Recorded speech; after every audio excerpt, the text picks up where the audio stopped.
السلام علیکم، میرے چینل میں خوش آمدید۔ میرے چینل کو سبسکرائب کریں تاکہ میری ہر ویڈیو آپ تک پہنچ جائے۔ شرفو کی کہانی۔ وہ ایک لکڑہارا تھا۔ ساری عمر اس نے جنگلوں میں جا کر لکڑیاں کاٹ کر انہیں بیچا تھا اور اپنی اس محنت سے جنگل سے کچھ دور ایک چھوٹا سا مکان بنوایا تھا جس میں وہ، اس کی بیوی اور جوان بیٹا رہتا تھا۔ بیوی کا نام نادی تھا اور بیٹے کا شرفو۔ تینوں آرام اور سکون سے زندگی بسر کر رہے تھے۔ کام صرف لکڑہارا کرتا تھا۔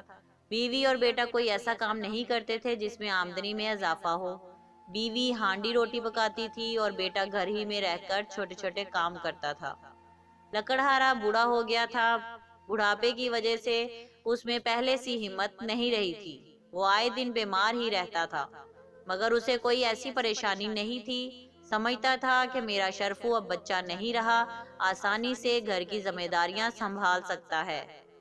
شرفو کی ماں کا بھی یہی خیال تھا، اس لیے اسے بھی کسی قسم کی فکر نہیں تھی۔ ایک صبح لکڑہارا جاگا تو اس نے محسوس کیا کہ بڑا کمزور ہو گیا ہے۔ جنگل میں جا کر لکڑیاں کاٹنا اس کے لیے مشکل ہے۔ اس کا بیٹا صبح ناشتے سے فارغ ہو چکا تھا اور اس بات پر حیران ہو رہا تھا کہ اس کا باپ معمول کے مطابق صبح سویرے گھر سے نکلا کیوں نہیں، چارپائی پر لیٹا کیوں ہے۔ لکڑہارا سمجھ گیا کہ اس کا بیٹا کیا سوچ رہا ہے۔ اس نے شرفو کو اشارے سے اپنے پاس بلایا اور پیار سے بولا، شرفو بیٹا۔ جی ابا جی۔ دیکھو بیٹا، اب اپنے گھر کی ذمہ داری تمہیں سنبھالنا ہوگی۔ میں بوڑھا ہو گیا ہوں، بیمار بھی ہوں، تو فرمائیے ابا جی، شرفو نے پوچھا۔ بیٹا، جو کام میں نے ساری عمر کیا ہے وہ اب تم کرو۔ لکڑیاں کاٹنا آسان کام نہیں ہے، مگر تم ہمت والے اور طاقتور ہو۔ شروع میں یہ کام ذرا مشکل لگے گا، پھر رفتہ رفتہ آسان ہو جائے گا۔ میں تمہیں برابر مشورے دیتا رہوں گا جو تمہارے لیے مفید ہوں گے، سمجھ گئے بیٹا؟ شرفو نے ہاں میں سر ہلا دیا۔ شاباش بیٹا، مجھے تم سے یہی امید تھی۔ شوق سے کام کرو گے تو ڈھیر سارے پیسے کما لو گے۔ شرفو کی ماں پاس ہی کھڑی یہ گفتگو سن رہی تھی۔ شرفو کے باپ نے اس کی طرف دیکھ کر کہا، نادی، میرا کلہاڑا لے آؤ۔ نادی اندر سے کلہاڑا لے آئی۔ بیٹا، یہ ہمارا ورثہ ہے، اس کی حفاظت کرتے رہنا، کیونکہ اس کے ذریعے سے ہی تو ایک لکڑہارا پیڑ سے لکڑیاں کاٹتا ہے۔ یہ کہتے ہی لکڑہارا چارپائی سے اٹھ بیٹھا۔ اس نے کلہاڑا اٹھا کر شرفو کے کندھے پر رکھ دیا اور اسے بتانے لگا کہ اچھے پیڑ کہاں کہاں ہیں، کتنی لکڑیاں ہر روز کاٹنی ہوں گی اور انہیں کس طرح گھٹا بنا کر سر پر اٹھا کر شہر میں وہاں جانا ہوگا جس جگہ لکڑیاں بیچی جاتی ہیں۔ لکڑہارے نے اسے اس جگہ کا نام بھی بتا دیا۔ شرفو بڑے شوق سے باپ کی باتیں سن رہا تھا۔ اس کا یہ شوق دیکھ کر اس کے ماں باپ دونوں بہت خوش تھے۔ جب لکڑہارے نے وہ سب کچھ بتا دیا جو وہ اپنے بیٹے کو بتانا چاہتا تھا تو کہنے لگا، لو شرفو، آج سے کام شروع کر دو۔ شرفو کی ماں نے بیٹے کو ڈھیروں دعائیں دی اور شرفو کلہاڑا کندھے سے لگائے اپنے گھر سے نکل گیا۔ جنگل کا راستہ وہ اچھی طرح جانتا تھا۔ ابھی سورج طلوع نہیں ہوا تھا کہ وہ باپ کی بتائی ہوئی جگہ پر پہنچ گیا۔ بیسیوں پیڑ تھوڑے تھوڑے فاصلے پر ایک قطار میں کھڑے تھے۔ اس کے باپ نے بتایا تھا کہ پہلے پیڑ کی شاخیں جھکی ہوئی ہیں، ان شاخوں کو کاٹنا آسان ہے، پہلے یہی شاخیں کاٹنا۔ وہ ایک لمبی جھکی ہوئی شاخ کو کاٹنے کی کوشش کر رہا تھا کہ اچانک اس کی نظر شاخ کے اس مقام پر پڑی جہاں سے یہ پیڑ سے پھوٹی تھی۔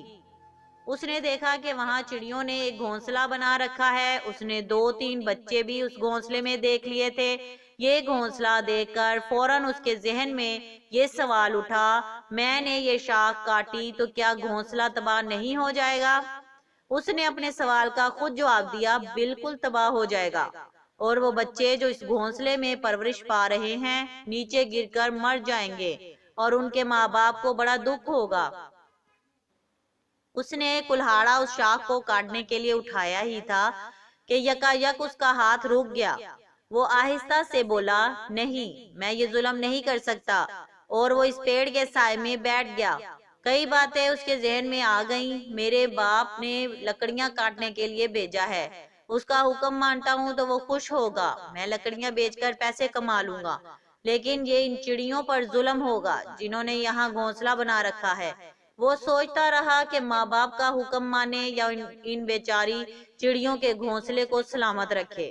اس کی نظر بار بار گھونسلے پر جم جاتی تھی۔ آخر وہ اٹھ بیٹھا اور پکے ارادے کے ساتھ واپس گھر روانہ ہو گیا۔ اس کا باپ گھر کے باہر چارپائی پر لیٹا اس کا انتظار کر رہا تھا۔ شرفو کو دیکھا تو بولا، شرفو بیٹا جلدی آ گئے ہو، بڑی جلدی لکڑیاں بک گئی ہیں۔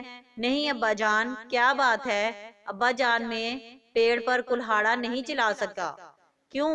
لکڑہارا حیران ہو کر بولا۔ شرفو نے جو کچھ دیکھا تھا وہ باپ کو بتا دیا، اور اس سے پہلے کہ اس کا باپ کچھ کہے اس کی ماں نے کہا، بیٹا اس پیڑ پر چڑیوں نے گھونسلہ بنا رکھا تھا تو اسے چھوڑ کر دوسرے پیڑ کی شاخیں کاٹ لیتے۔ شرفو نے جواب دیا، اماں وہاں بھی پرندوں نے گھونسلہ بنا رکھا تھا، کیسے کاٹتا اسے؟ لکڑہارا اپنے بیٹے کی بات سن کر بہت خفا ہوا اور غصے سے کہنے لگا، او احمق، لکڑہارا یہ نہیں دیکھتا کہ پیڑ پر پرندوں کا گھونسلہ ہے یا نہیں؟ اسے لکڑیاں کاٹ کر بیچنی ہوتی ہیں۔ تم نے بڑی احمقانہ حرکت کی ہے، میں نہیں سمجھتا تم اتنے پاگل ہوگے۔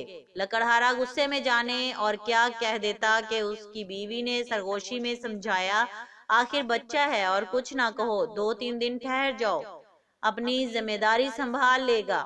2 دن بیت گئے تو پھر باپ نے بیٹے کو ایک اور مقام کا پتہ بتایا اور تاکید کی کہ خبردار پیڑ پر ضرب لگانے سے پہلے اوپر نہیں دیکھنا۔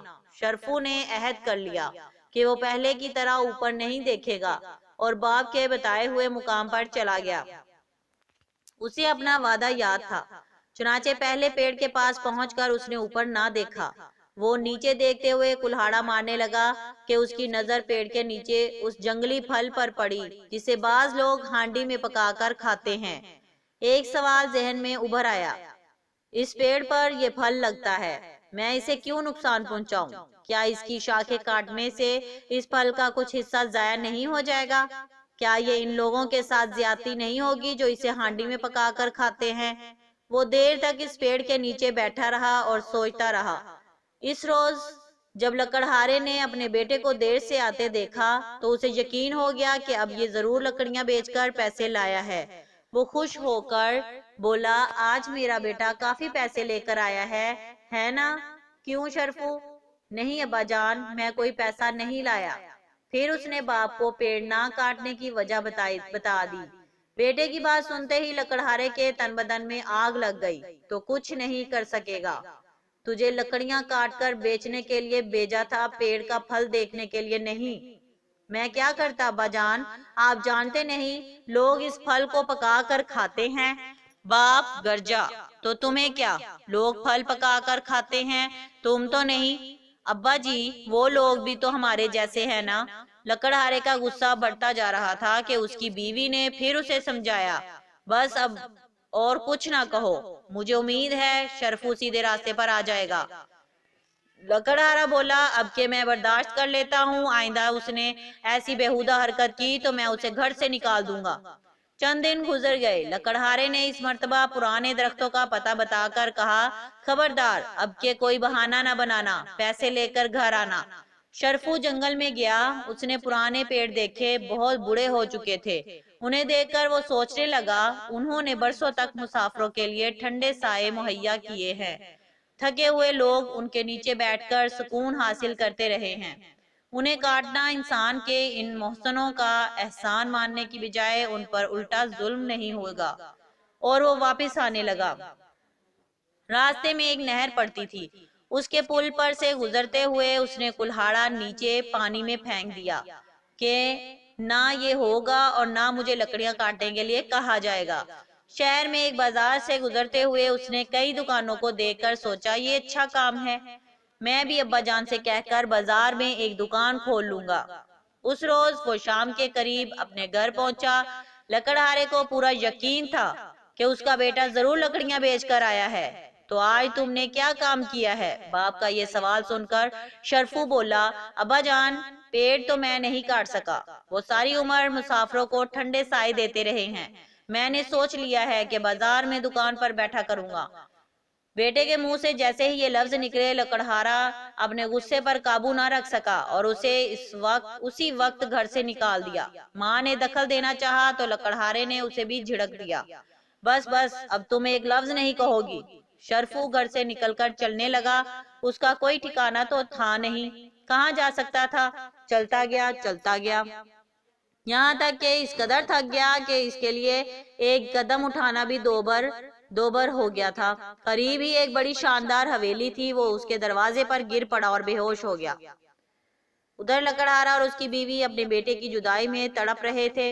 لکڑہارا بری طرح پچھتا رہا تھا کہ اس نے بیٹے کو گھر سے کیوں نکال دیا تھا۔ ایک دن دونوں بیٹے کی باتیں یاد کر کے رو رہے تھے کہ ان کے مکان کے آگے ایک بگی رکی۔ اس میں سے ایک شخص اترا اور لکڑہارے کے دروازے پر دستک دینے لگا۔ کیوں جناب، کیا بات ہے؟ لکڑہارے نے دروازہ کھول کر اس آدمی سے پوچھا۔ آپ کو، آپ کی بیوی کو نادر خان نے بلایا ہے۔ نادر خان کون؟ لکڑہارے نے یہ نام پہلی بار سنا تھا۔ آپ نے نادر خان کا نام نہیں سنا؟ جی نہیں، وہ بڑے آدمی ہیں، سب ان کی عزت کرتے ہیں، مہربانی کر کے بگی میں بیٹھ جائیں۔ لکڑہارا اور اس کی بیوی بگی میں بیٹھ گئے۔ بگی انہیں ایک بڑے خوبصورت اور شاندار باغ میں لے آئی۔ وہ باغ کو دیکھ دیکھ کر حیران ہو رہے تھے کہ ایک طرف سے آواز آئی، ابا جان، اماں، ارے شرفو! لکڑہارا اور اس کی بیوی اپنے بیٹے کو دیکھ کر حیران ہو گئے۔ شرفو نے اعلیٰ قسم کا لباس پہن رکھا تھا اور بہت خوش لگتا تھا۔ تم یہاں کہاں؟ شرفو کی ماں نے پوچھا۔ شرفو کہنے لگا، اماں، اس شام جب ابا جان نے مجھے گھر سے نکالا تھا تو میں تھک کر ایک حویلی کے دروازے پر گر پڑا۔ اس حویلی کے مالک نادر خان ہیں، جنہوں نے یہ دیکھ کر کہ مجھے پیڑوں اور پرندوں سے بڑی محبت ہے، اپنے اس باغ کا مالی بنا دیا ہے۔ وہ ہے میرے محسن۔ نادر خان قریب آ گئے اور کہنے لگے، واقعی شرفو کی اس بات نے مجھے بہت متاثر کیا تھا کہ اسے پیڑوں کا بڑا خیال ہے، پیڑوں سے محبت کرتا ہے۔ میں نے اسے اپنے باغ کے پیڑوں کی رکھوالی کا کام سپرد کر دیا ہے۔ وہ یہاں نئے نئے پیڑ لگائے گا اور ان کی حفاظت کرے گا۔ اس نے پیڑوں سے محبت کی ہے اور پیڑوں نے اس محبت کا یہ بدلہ دیا ہے۔ شرفو کے اصرار پر اس کے ماں باپ بھی وہیں رہنے لگے اور خوشی خوشی زندگی بسر کرنے لگے۔ یہ تھی ہماری آج کی کہانی۔ مجھے امید ہے کہ آپ کو بہت پسند آئی ہوگی۔ پلیز لائک کریں، کمنٹ کریں اور اپنے دوستوں میں زیادہ سے زیادہ شیئر کریں۔ Thank you.